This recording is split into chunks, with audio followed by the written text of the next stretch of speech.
నేను 2024 సాక్షిగా ప్రమాణం చేసి చెప్తున్నాను. ఈ 2025లో బట్టలు ఉతకను, గిన్నెలు తోమను, ఇంట్లో వంట కూడా చేయను. కనీసం చీపిరినైతే నా చేత్తో ముట్టుకోను. సంవత్సరం మారుతుంది, క్యాలెండర్ మారుతుంది, నేను కూడా మారిపోతున్నాను.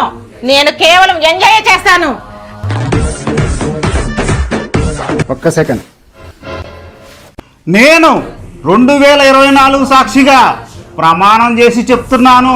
నేను 2025లో నా భార్యకి బట్టలు కొనివ్వను, బంగారం కొనివ్వను.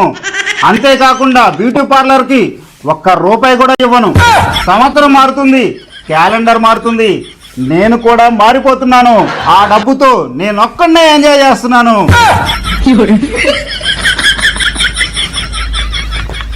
నన్ను పనులు చేస్తానండి, నేను అన్ని